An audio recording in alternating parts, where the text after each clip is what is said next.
तिलकपुर नाम के एक गांव में शिवपाल नाम के एक ब्राह्मण अपनी पत्नी सत्यवती के साथ रहते थे। वो दोनों भगवान विष्णु और तुलसी माता के परम भक्त थे। रोजाना सुबह सूर्योदय से पहले उठकर नदी में स्नान कर पूजा करना और तुलसी माता की कथा कहना उनका नियम था। एक भी दिन ऐसा नहीं होता जब उन्होंने अपने नियम का पालन न किया हो। ओम भूर्भुवस्वः तत्सवितुर्वरेण्यं भर्गो देवस्य धीमहि धियो यो नः प्रचोदयात्। हे तुलसी माता, अपनी कृपा हमेशा बनाए रखना। कुछ हो ना हो, आपकी भक्ति करने के सुख से हमें वंचित मत करना माँ। शिवपाल की शादी को 15 साल बीत चुके थे, लेकिन उनकी कोई संतान नहीं हुई थी। ऐसे में ब्राह्मण देवता को तो ज्यादा परेशानी नहीं थी, क्योंकि उन्हें तुलसी माता की भक्ति पर बहुत विश्वास था। लेकिन उनकी पत्नी सत्यवती इस बात से बहुत दुखी रहती थी। हमारी शादी को 15 साल बीत गए, लेकिन तुलसी माता ने अब तक हमें संतान का सुख नहीं दिया है। कोई बात नहीं सत्यवती, इसमें भी तुलसी माता ने हमारे लिए कुछ अच्छा ही सोच रखा होगा। तुम उन पर से अपना विश्वास मत खोना बस। मुझे उन पर बहुत विश्वास है, लेकिन मैं अपने मन को कैसे मनाऊं, जो संतान का सुख भोगने के लिए तरस रहा है। वैसे कैसी संतान की इच्छा है तुम्हारी? वैसे तो मेरी इच्छा यही है कि तुलसी माता ही मुझे अपनी बेटी के रूप में मिल जाए, तो हमारा जीवन धन्य हो जाए।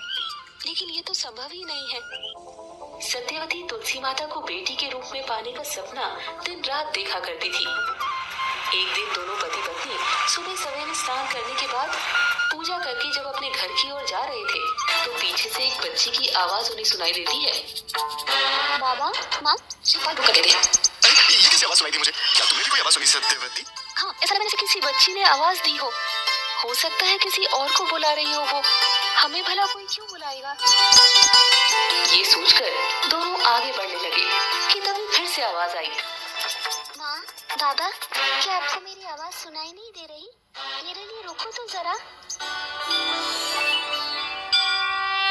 अरे, फिर से उसी बच्ची की आवाज आ रही है। हाँ, आखिर किसे पुकार रही होगी वो? सत्यवती और शिवपाल पीछे मुड़कर देखते हैं, लेकिन यहाँ तो कोई नजर नहीं आ रहा। कौन हो सकता है? तभी एक बच्ची सामने आती है। बाबा, माँ, मैं हूँ। मैं ही आप दोनों को आवाज दे रही थी। लेकिन तुम कौन हो बेटी, और हमें क्यों बुला रही हो, वो भी माँ बाबा कहकर? मेरा नाम तुलसी है बाबा। क्या आप मुझे अपने घर में अपने साथ रहने देंगे? तुलसी, कितनी प्यारी हो तुम। तुम्हें तो मैं अपने पलकों पर बिठा कर रखूंगी बेटी, लेकिन तुम हमारे साथ क्यों रहोगी? क्योंकि मैं आप दोनों को ही अपना माता पिता मानने लगी हूँ। लेकिन क्यों बेटी, तुम्हारे माता पिता कहाँ हैं? सही समय आने पर मैं आपको सारी बात बता दूंगी। तब तक के लिए आप मुझे अपने साथ रहने दें। अगर आपको कोई परेशानी ना हो तो। अब तो सत्यवती की खुशी का ठिकाना नहीं था। वो दोनों खुशी खुशी तुलसी को अपने घर ले आते हैं। वो तुलसी को बहुत प्यार करने लगे। उसे देखकर ही वो अपने दिन की शुरुआत करते और हर वो काम करते जिससे तुलसी को खुशी मिलती थी। माँ, आज मेरा मन खीर पूरी खाने का कर रहा है। क्या आप मेरे लिए बना दोगी? हाँ मेरी बच्ची, तुम्हारे लिए तो मैं अपनी जान भी दे दूं, तो खीर पूरी भला क्या चीज है। बस कुछ देर इंतजार करो, मैं फटाफट बना देती हूँ। सत्यवती जल्दी जल्दी खीर पूरी बनाकर तैयार कर लेती है और तुलसी को अपने हाथों से खिलाती है। माँ, आप मुझे इतना प्यार क्यों करती हो? बेटी, मेरी जिंदगी में आकर तुमने मेरे जीवन का सबसे बड़ा सपना पूरा कर दिया है। एक बच्ची के लिए मेरा मन तड़प रहा था। अब चलो, ज्यादा बातें मत बनाओ, खाने पे ध्यान दो। वैसे माँ, आपने खीर तो बहुत स्वादिष्ट बनाया है। तुलसी के साथ सत्यवती का समय कैसे कट जाता था उसे पता भी नहीं चलता। धीरे धीरे तुलसी बड़ी होने लगी और वो समय भी आ गया जब वो विवाह योग्य हो गई। सत्यवती, हमारी तुलसी विवाह योग्य हो गई है। अब हमें उसके लिए योग्य वर की तलाश करनी होगी। लेकिन हमारी बच्ची तो बहुत ही ज्यादा गुणवान है, उसके लायक वर की तलाश हम कैसे करेंगे? तभी वहाँ तुलसी आ जाती है। माँ, बाबा, आप लोग मेरे विवाह को लेकर परेशान मत होइए। तुम ऐसा क्यों कह रही हो बेटी?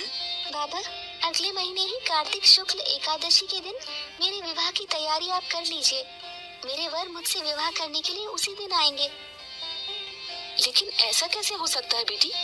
कभी कभी तो मुझे ऐसा लगता है जैसे तुम अंतर्यामी हो, किसी देवलोक से आई हो। नहीं नहीं, तुम तो बस मेरी रानी बिटिया हो। मैं तो तुम्हें अपनी नजरों से एक पल के लिए भी दूर नहीं करना चाहती बेटी। फिर तुम्हारा विवाह कैसे करूंगी? तुम्हारे बिना तो मैं मर ही जाऊंगी। अरे माँ, ये आप कैसी बातें कर रही हैं? मैं आपसे दूर कहीं नहीं जाने वाली हूँ। मैं तो हमेशा आपके पास ही रहूंगी। धीरे धीरे समय बीतता है और शुक्ल पक्ष की एकादशी का दिन आ जाता है। तुलसी के माता पिता ने शादी की पूरी तैयारी कर रखी थी।